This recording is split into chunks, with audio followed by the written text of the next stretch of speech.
Ben moi, je voulais remercier Eric parce que notre collaboration date... la première fois que j'ai vu Eric, c'était en 1992 à Tignes. C'était des Olympiades de transplantés cardiaques, hein, c'est ça? C'est depuis là qu'on se connaît. Voilà. Eh bien, écoutez, je vais un petit peu vous montrer le travail que l'on fait auprès des greffés. Alors, je travaille dans un centre de rééducation qui est un ancien sanatorium qui est situé, vous voyez, entre Nancy et Strasbourg. Voilà. C'est donc un sanatorium qui a été transformé en centre de rééducation. Alors, je pense, je n'ai plus les chiffres exacts parce que je suis retraité, mais je travaille très épisodiquement encore dans mon ancien service et je crois que nous avons une expérience de 230 transplantés, j'ai fait un calcul. Et aussi, le premier a été greffé en 1986, ce n'est pas Strasbourg, le premier greffé c'était à Nancy. Et on a aussi de nombreux malades qui sont porteurs de Thoratec, Heartmate 1 et 2, Heartware. Voilà. Alors, les services de rééducation cardiaque sont des services de dégagement, mais ce n'est pas dans le mauvais sens du terme, au contraire. Le fait d'avoir toujours suivi les progrès de la chirurgie, les progrès de la cardiologie, fait que nous avons toujours été stimulés pour prendre en charge ce type de patients avec de nouvelles techniques, etc. Et voilà, et c'était passionnant. Et le deuxième côté très positif de ce travail, c'était l'éducation thérapeutique, parce que faire prendre conscience à un malade porteur d'une pathologie chronique qu'il est porteur de cette pathologie et qu'il doit lutter contre, que c'est lui le médecin de sa pathologie. C'est un travail à la fois passionnant et difficile. Alors, vous voyez ce schéma, on l'a vu hier, sous 36 façons. Il est beaucoup plus simple, hein, parce qu'un rééducateur, c'est plutôt pragmatique. Alors, le problème du greffé, c'est souvent celle-là, c'est l'incompétence chronotrope. Et on appelle une incompétence chronotrope, c'est-à-dire qu'un cœur qui ne s'accélère pas lorsque la fréquence ne dépasse pas à l'effort 20 pulsations à la minute. Et là, vous voyez très bien, tachycardie au repos. Pardon, excusez-moi, maintenant je viens d'éteindre, voilà. Ici, il est à peu près à 118, et vous voyez qu'au sommet, ici, au sommet de l'effort, après, il y a l'augmentation après catécholergique de la fréquence, mais vous voyez qu'il passe de 118 à 122, voilà. Donc faire de l'exercice dans ces conditions, c'est difficile, puisque le cœur est bridé. Néanmoins, on se rend compte que le débit cardiaque est maintenu, que la fréquence cardiaque, forcément, c'est ce que je viens de vous montrer à l'instant, ne s'accélère pas, mais que malgré cela, le volume d'éjection systolique est de bonne qualité. Quelquefois, on a aussi ce type de pathologie, puisque les oreillettes sont greffées les unes sur les autres, les anciennes sur les nouvelles, et on peut avoir de très grandes oreillettes avec forcément une gêne au fonctionnement, au débit du cœur. De plus, une atteinte de la fonction diastolique par la dénervation, par le type de technique chirurgicale, comme je viens de vous montrer la photo à l'instant. Là, je vais passer, on en a parlé hier de façon très importante. L'atteinte pulmonaire, ceci c'est un petit clin d'œil à un ancien ami commun, je pense, Bertrand Mettauer, qui avait travaillé sur l'atteinte pulmonaire des insuffisants cardiaques, et il montrait qu'il y avait une diminution de la DLCO en fonction de la durée de l'insuffisance cardiaque. Bertrand avait participé à beaucoup de progrès techniques à Strasbourg, et il est mort au ski à Verbier. Dans des conditions, je ne sais pas trop lesquelles. Voilà. Donc pour le poumon, il y a incontestablement un syndrome restrictif parce qu'il y a une sternotomie, il y a souvent des épanchements pleuraux, souvent des séquelles d'infection, Il y a une cardiomégalie, et comme disait un collègue à qui on a partagé le repas hier soir, il disait il y a un énorme trou avec un très gros cœur, et quand on greffe un petit cœur à la place, il y a plein de place qui est inutilisée, et le poumon a forcément été gêné.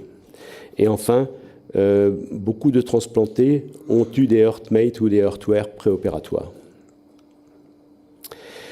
Alors, l'atteinte pulmonaire, il y a des modifications spirométriques, une inhomogénéité des différents rapports et des anomalies des contrôles ventilatoires. De plus, il peut y avoir par l'insuffisance cardiaque une myopathie du diaphragme et donc une diminution aussi des performances des muscles respiratoires. Là, je vais passer les tests au repos, les tests à l'effort, dont on a parlé hier suffisamment. L'indice de Bode, qui a aussi été rappelé hier, avec le dernier percentile qui est catastrophique. Voilà.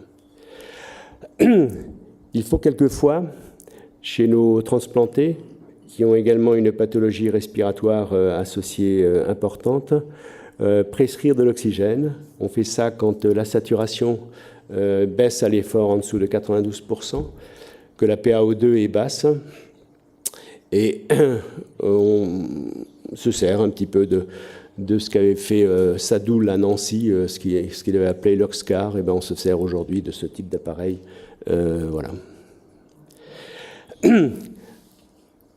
À gauche, vous avez un poumon normal, et à droite, vous avez une BPCO avec donc une diminution des fibres élastiques, avec une hyperinflation statique, une augmentation de la capacité résiduelle fonctionnelle, une diminution de la capacité inspiratoire, et lorsqu'il y a un effort, virgule, tout ça, ça se passe très mal, et il y a ce qu'on appelle une hyperinflation dynamique. Voilà. De plus, dans les PPCO, etc., thorax en tonneau, horizontalisation du diaphragme, etc. Coates, très vieux, 1992, était un des premiers rééducateurs cardiaques ou cardiologues qui s'était occupé et qui avait fait la rééducation de l'insuffisance cardiaque, bien avant que l'on donne des bêta-bloquants dans l'insuffisance cardiaque, et qui avait montré une amélioration de la ventilation lorsque on leur faisait faire de l'exercice. En cas de déconditionnement, il faut suivre le réentraînement avec la saturation et également faire un réentraînement musculaire du diaphragme. On passe aux muscles. Nous avons vu hier en première partie l'atteinte du muscle par la sarcopénie. C'est pas dans la sarcopénie, c'est dans la myopathie de l'insuffisance cardiaque. Elle est souvent sévère, elle dépend de la durée, et on va en parler tout à l'heure. Il s'y associe une maladie que l'on constate maintenant dans nos centres de rééducation, ce qui s'appelle les polyneuro ou myopathie de réanimation.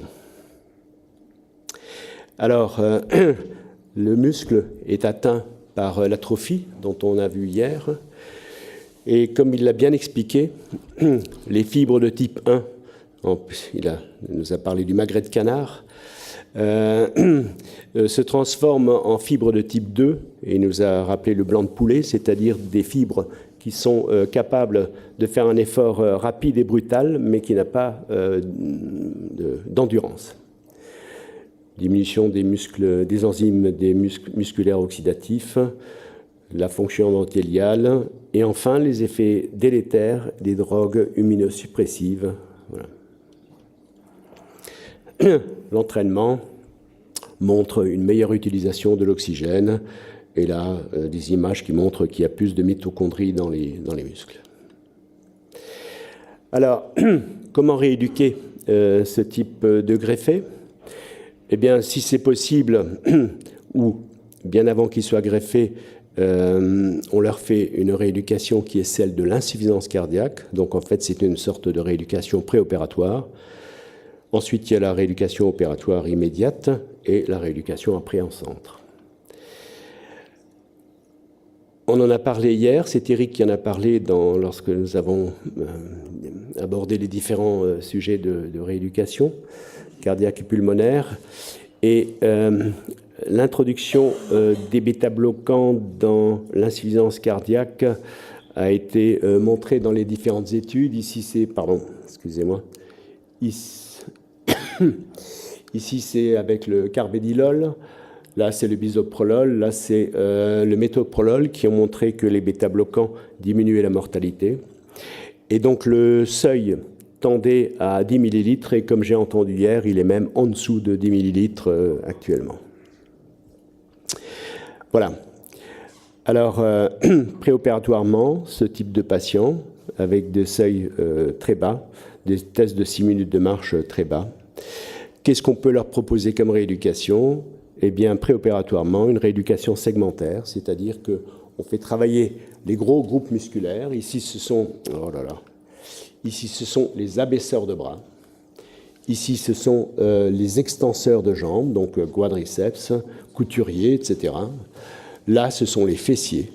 Donc, c'est faire travailler un grand groupe ou un groupe musculaire de façon isolée et qui ne prend pas qui ne sollicite pas un travail cardiaque de façon importante. De plus, on peut se servir préopératoirement de l'électrostimulation. Mais là, il faut faire attention, il faut bien savoir manier ça parce que beaucoup de patients sont implantés d'un défibrillateur. Voilà. En plus, aussi de très vieilles études qui montrent que la rééducation montre une amélioration de l'endothélium et de sa dilatation. Voilà. Faut pas, on en a aussi parlé hier, il faut tenir compte de l'âge du patient, mais les performances ne sont pas les mêmes à 40 ans et à 70 ans. Voilà. L'assistance circulatoire. Préopératoirement, c'est ce type de malade que nous avons dans les centres de rééducation, puisqu'ils sont en, comment on appelle ça, en attente de greffe. Il y a une expression anglaise. Hein, voilà. Vous voyez, là, c'était un malade qui avait un thorathèque biventriculaire. Là aussi, comme on est capable de les mettre même sur des vélos. Un HeartMate 2, un HeartWare, voilà. Alors, là, j'ai terminé pour la rééducation préopératoire. Post-opératoire immédiate, c'est ce qui se fait dans les services de réanimation. C'est leur boulot, kinésithérapie, mobilité articulaire, etc. Voilà. Là, c'est plus notre travail des rééducateurs cardiaques en centre. Alors, le premier malade, nous l'avons eu en 1986, mais il y a eu un tournant incontestable, c'est en 2004. En 2004, l'Agence de biomédecine a instauré la super-urgence, et là, le type de patient avait changé. Ils étaient plus graves, et je vous montrerai tout à l'heure des chiffres sur les capacités d'effort qu'ils avaient lorsqu'on greffait à 14 millilitres d'O2 par kilo et par minute et quand on greffe à 10 ou à moins. Donc la rééducation de ce type de patient est compliquée par la myopathie de réanimation ou alors la polyneuropathie de réanimation. La première a été décrite en 87, autant que je me souvienne de ce que j'ai lu, et la deuxième en 77. Alors, qu'est-ce que c'est myopathie de réanimation et polyneuropathie? La définition, c'est secondaire à une agression aiguë, mettant en jeu le pronostic vital, qui peut être prise en charge uniquement en réa. Caractérisée par une faiblesse musculaire plutôt proximale, ça va de la tétraparésie à la tétraplégie, et ça atteint les muscles respiratoires, ça épargne toujours la face. Les causes. Excusez-moi, j'étais malade hier et avant-hier, et je tousse tout le temps. Défaillance multiviscérale, immobilisation musculaire, ventilation prolongée, utilisation longue de curare et épuration extra-rénale. Oh non, c'est bon, merci. C'est un père pour moi, Eric. Lorsque Eric m'a téléphoné pour me demander si je voulais bien vous parler de la rééducation, je suis allé voir un confrère réanimateur, et la première chose qu'il m'a dit, c'est la longueur des curares. Quand les malades sont longtemps curarisés, ils font des polyneuropathies de réanimation ou des myopathies de réanimation, et je vais vous montrer pourquoi. Donc, effet néfaste de fortes doses de curare, effet néfaste aussi de fortes doses de cortisone. Alors, comment est-ce qu'on pose le diagnostic? Eh bien, lorsque, par un testing musculaire, on arrive aussi, comme dans la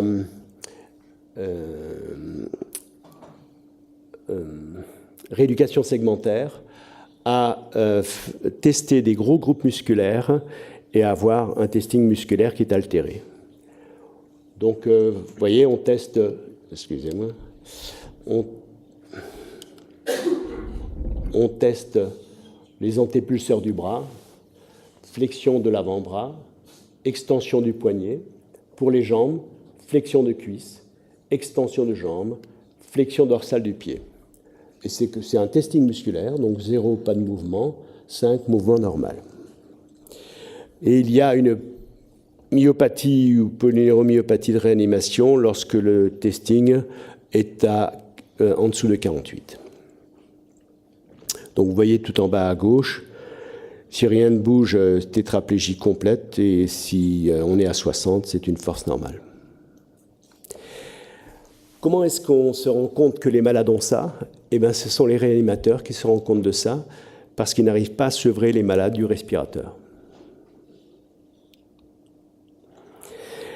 Alors, deux types de pathologies. Dégénérescence axonale pure, donc nette diminution des potentiels d'action moteurs et sensitifs. Néanmoins, il n'y a pas de diminution des vitesses de conduction, il n'y a pas de bloc de conduction. Les MG, au repos, une activité spontanée de dénervation, comme dans une atteinte neurologique périphérique. Et à l'effort, les tracés sont pauvres, les potentiels polyphasiques d'amplitude normale. Alors, la biopsie montre qu'il y a une atteinte des fibres motrices et sensitives, qu'il y a une atrophie des fibres de type 1 qui se transforment en fibres de type 2, comme dans l'insuffisance cardiaque. En résumé, lorsqu'il y a une atteinte du neurone périphérique, on appelle ça une polyneuropathie de réanimation. Lorsqu'il y a une atteinte des récepteurs nicotiniques de la plaque motrice et par voie de conséquence une atteinte musculaire pure, c'est une myopathie de réanimation.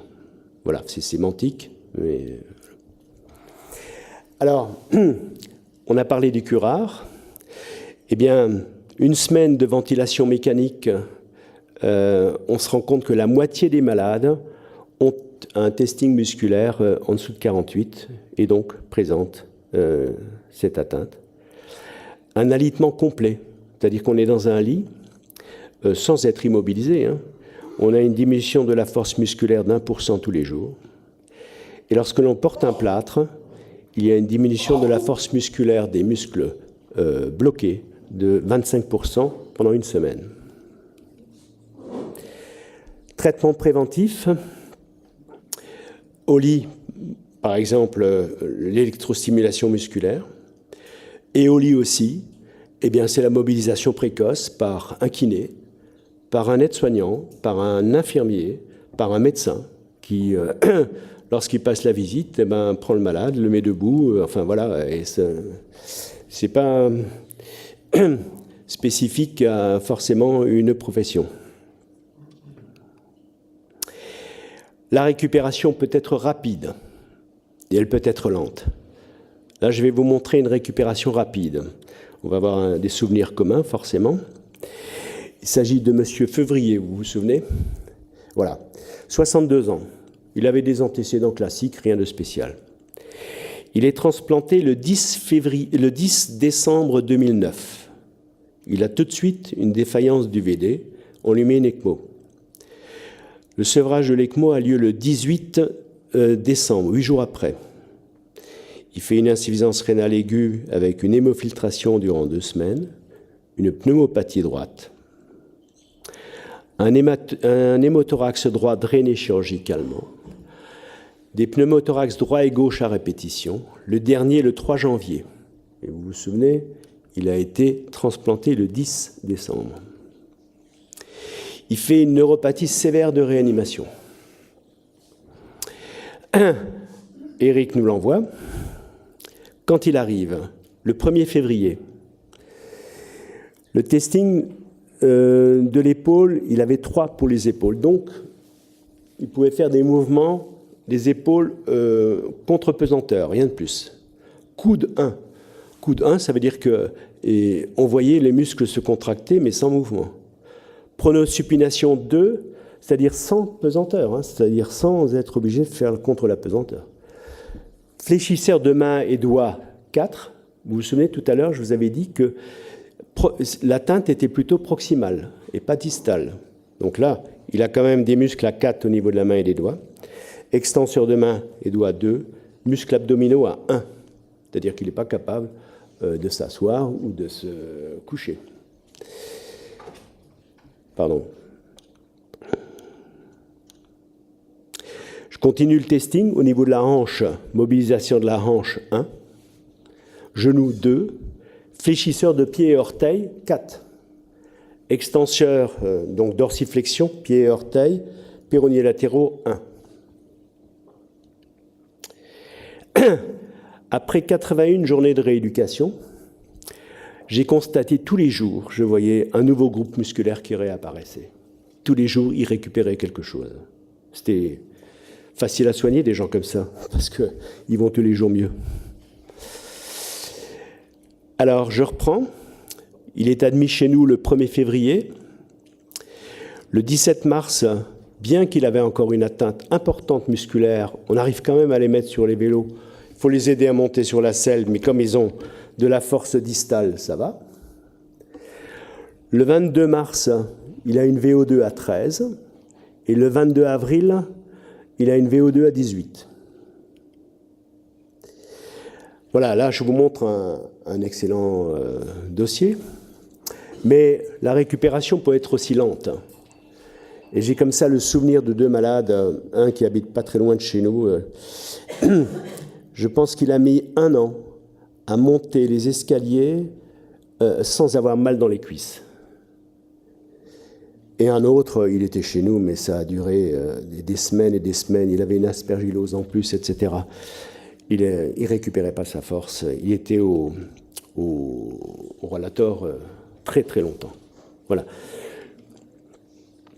Voilà. Cet engin-là a été une révolution, pas que pour nous, hein, aussi pour les rééducateurs fonctionnels. Hein. Mais ça a permis de mettre les gens debout, alors qu'ils n'auraient pas pu avec un déambulateur qu'on appelle encore Yupala. Voilà. Pourquoi? Parce que ces gens-là, je vous l'ai dit, ils ont une faiblesse des muscles, surtout proximaux, et ils ont des quadriceps tellement faibles qu'ils sont obligés de se mettre debout. En se mettant comme ça, ils mettent en tension la capsule articulaire postérieure du genou pour arriver à se mettre debout. Parce qu'au moindre petit mouvement devant, ils n'ont plus la force de se rattraper, ils tombent sur les genoux.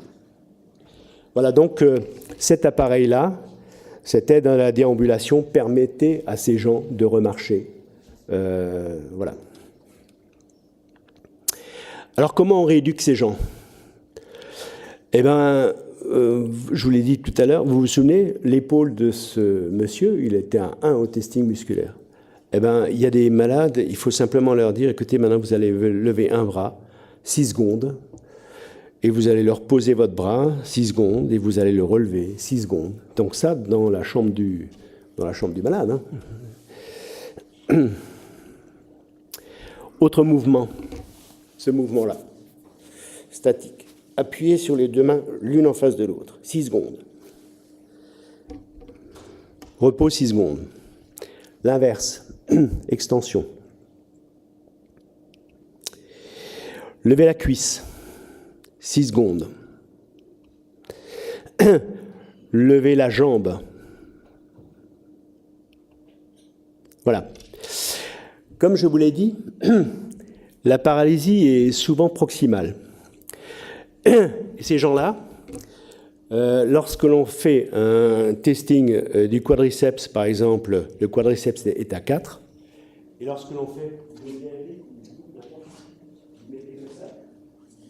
et le testing de psoas, c'est soulever la cuisse. Vous soulevez la cuisse, et puis vous faites ça. Et donc, ces gens-là, qui ont cette myopathie, arrivent à soulever, mais dès qu'on appuie un petit peu, il n'y a plus de psoas. Donc, il y a 3. Or, il y a... Je crois que je le dis après, attendez, je vais...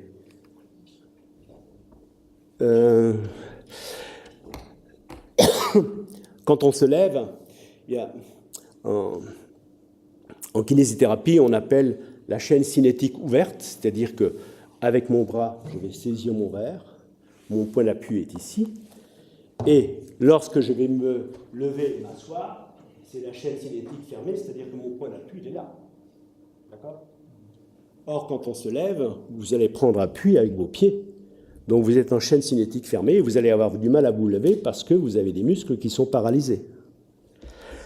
Et alors, les gens sont dans leur lit, en dehors des séances de kiné, et puis ils sont assis sur une chaise dans la chambre, et puis ils n'arrivent pas à se lever. Pas bien.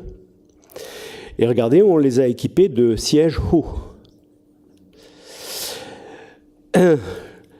Avec des sièges hauts comme ça, ils arrivent plus facilement à se lever. Regardez la différence de hauteur entre une chaise normale et une chaise qui leur permet de se lever. Autre rééducation que l'on peut faire, c'est les faire s'asseoir. Donc on leur demande de se lever, ils appuient sur les avant-bras et se mettent debout. Et puis quand on les fait s'asseoir, on leur dit, écoutez, vous allez descendre, mais vous n'allez pas toucher avec vos mains. Il faut que vous ralentissiez votre chute.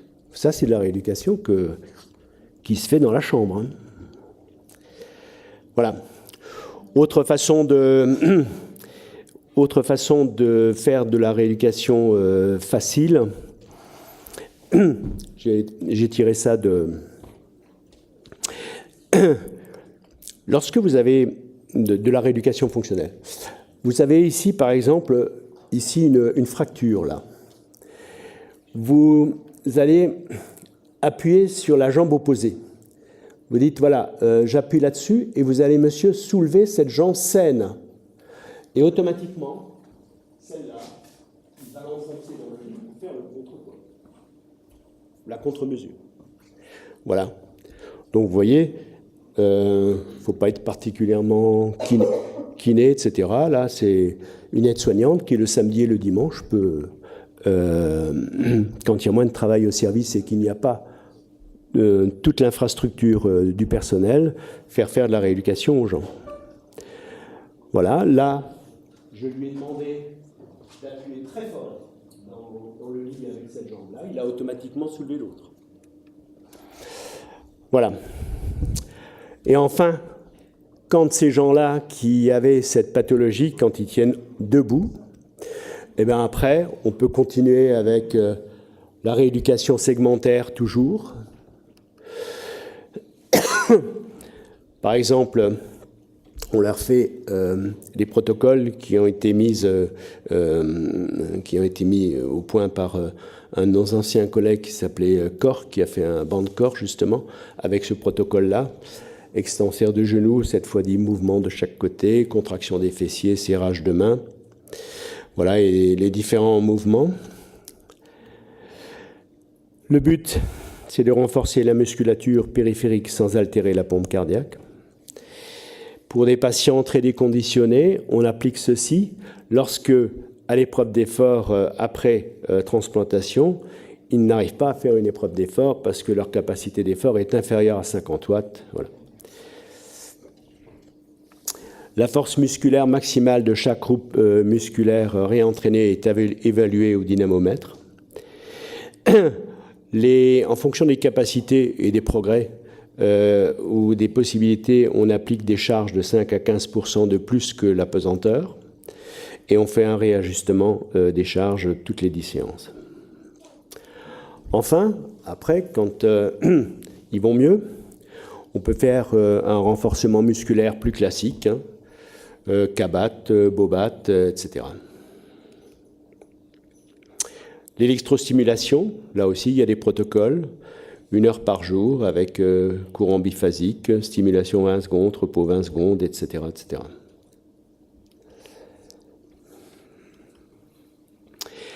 La rééducation respiratoire. Ça, c'est aussi quelque chose que j'aime bien. Ici, le malade est couché sur le dos et avec ses mains, il aide à l'expiration en appuyant sur son diaphragme et en le faisant monter et descendre au moment de l'inspiration. Là, oh là là, je suis vraiment... Là, il est couché sur le côté droit, il bloque ses côtes en se couchant sur son avant-bras et il refait... Donc les côtes ne bougent très peu et il n'inspire qu'avec le diaphragme du côté droit. Ici, supposons que la pathologie est à droite, il est couché sur le côté gauche, à côté de son bras, et il monte et descend le bras à l'inspiration et à l'expiration, justement en ouvrant toutes ses côtes et en déplissant son thorax.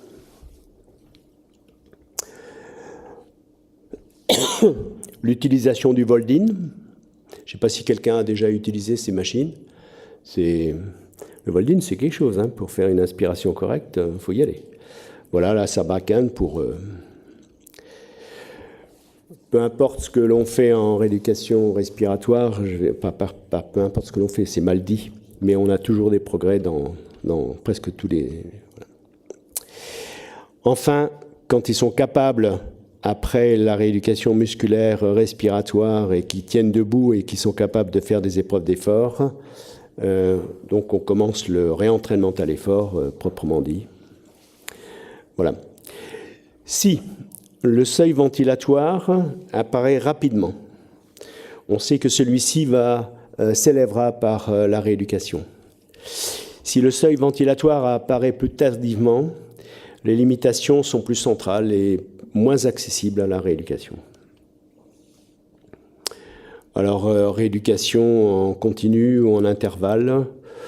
Plein d'études ont montré que l'intervalle training était mieux que l'autre type de rééducation. Moi, j'ai fait personnellement une étude, je n'ai pas trouvé de différence, mais bon, peu importe. En tous les cas, c'est certainement plus ludique. Et ça correspond mieux à la vie courante d'avoir des bases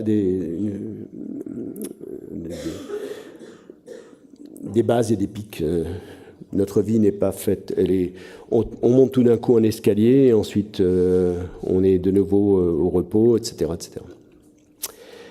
Voilà. Alors, la marche. J'avais la chance, dans mon service, d'avoir, comme vous avez vu, c'est un ancien sanatorium, et d'avoir un couloir qui faisait bien 80 mètres. Et je leur faisais faire de la marche. Donc, je faisais un couloir, et ensuite, je les faisais monter l'escalier pour aller à l'étage au-dessus. Et on refaisait le couloir dans l'autre sens, et on allait rechercher les escaliers à l'autre bout pour redescendre. Là, ils sont obligés de tenir la rampe, hein, parce qu'avec les quadriceps qu'ils ont, il vaut mieux se tenir à la rampe quand on descend les escaliers. Voilà, et ça, je leur faisais faire régulièrement. On n'avait pas besoin de grand-chose. Hein. Voilà, c'était très... À l'extérieur, nous avions la même chose. Ensuite, de la gymnastique. Voilà. Quelques études personnelles. Là, on revient sur les 14 millilitres d'O2 par kilo et par minute. Eh bien, à l'époque, nous n'avions pas encore de VO2, et je pense que ça, c'est les chiffres que j'avais montrés à Tignes. Donc, vous voyez, c'est un peu vieux. Hein. Et vous voyez qu'après la rééducation, un greffé cardiaque soutenait 116 watts. Voilà. Et les conclusions, c'était moyennant une rééducation plus longue de 10 jours par rapport aux valvulaires, aux coronariens. Les greffés sont majoritairement en classe 1 et ils quittent le centre de rééducation 10 semaines et 4 jours après leur transplantation. Voilà. À l'époque, beaucoup d'épisodes de rejet, beaucoup de retransferts dans votre service, beaucoup d'infections. Voilà. À l'époque aussi, le pic de VO2 après rééducation sur de nombreuses études, c'était 18,6 millilitres d'O2 par kilo et par minute. J'ai refait une étude entre 2002 et 2010. Vous vous souvenez que je vous ai dit super urgence en 2004. Donc 60 malades, 14 avant 2004 et 46 après 2004. 47 hommes, 13 femmes, 52 ans. Avant 2004, 3 sur 14 étaient admis dépendants. Après 2004, 22 sur 46 étaient admis dépendants. 36 sur 60 avaient une incompétence chronotrope. 24 sur 60 avaient une bonne compétence chronotrope. Eh bien, regardez, ceux qui avaient une incompétence chronotrope, ils avaient une fréquence cardiaque qui ne s'élevait pas plus que 18 entre le repos et l'effort. Ceux qui avaient une bonne compétence, ils avaient une fréquence cardiaque qui s'élevait de 34 pulsations entre le repos et l'effort. Alors, ceux qui avaient une mauvaise compétence chronotrope avaient une VO2 qui était à 15. Ceux qui en avaient une bonne, elle était à 21. Et ce groupe-là, 15 avaient été admis grabataires, et dans ce groupe-là, 3 avaient été admis comme grabataires. Voilà, donc voici la capacité d'effort après la rééducation en milieu hospitalier. 81 watts pour le premier groupe, 97. Voilà. Ah ben, tiens, j'ai 2 fois la même diapo. Alors, pour rester en watts, puisque nous n'avions pas de VO2 au départ, 1994, greffé avec 14 millilitres d'O2 par kilo et par minute, 116 watts à la fin de la rééducation. 2010, alors qu'ils sont greffés à 10 millilitres maintenant, c'est 81 ou 97 watts en fonction de la compétence ou de l'incompétence chronotrope. 52 ont eu un réentraînement à l'effort, malgré leur dépendance physique initiale. Voilà. Un dernier petit mot, je pense, sur le renforcement musculaire excentrique. C'est quelque chose qui me plaît beaucoup, ça aussi. Nous avons, lorsque je fais ceci, je fais une contraction concentrique. Hein, et lorsque je fais ceci, je fais une contraction excentrique au moins du biceps. Hein. Voilà. Le travail, c'est la masse ou le poids par la force de pesanteur fois la hauteur du déplacement. Bien. En tous les cas, on s'est rendu compte qu'en faisant un travail excentrique, eh bien, la consommation d'oxygène était... alors, je vais dire plutôt l'inverse. La VO2 est 4 fois moins élevée pour un travail excentrique que pour un travail concentrique. Ici, vous avez un travail concentrique à 330 watts. Et ici, un travail excentrique également à 330 watts. Et vous voyez que nous avons 4 fois moins de consommation d'oxygène. La ventilation également est 4 fois moins importante en travail excentrique qu'en travail concentrique. Peu de sollicitation métabolique, les lactates ne bougent pas. Le travail excentrique a comme particularité d'augmenter le nombre de sarcomères, de permettre un gain de force entre 20 et 40%. Et voilà, et je me sers en fait de cette excentricité justement dans la descente. Dans la descente, je leur demande, même quand ils y arrivent, de se projeter dans l'escalier et de se ralentir, à condition qu'ils aient les quadriceps quand même, qu'ils arrivent à les ralentir, et surtout, excusez-moi, et surtout de se tenir à la rampe. Voilà, l'éducation thérapeutique, je ne vais pas m'étaler là-dessus, hein, l'intérêt de prendre les médicaments. Quand est-ce qu'on arrête la rééducation ? On arrête la rééducation lorsque un malade est capable de se lever sans s'aider des mains sur ses quadriceps, ou encore, comme je disais tout à l'heure, en chaîne cinétique fermée. Voilà, et là, j'ai eu le plaisir de courir les 20 km de Paris en octobre 2010, et j'avais devant moi un greffé cardiaque qui courait. Là, on est dans le bois de Boulogne. Voilà.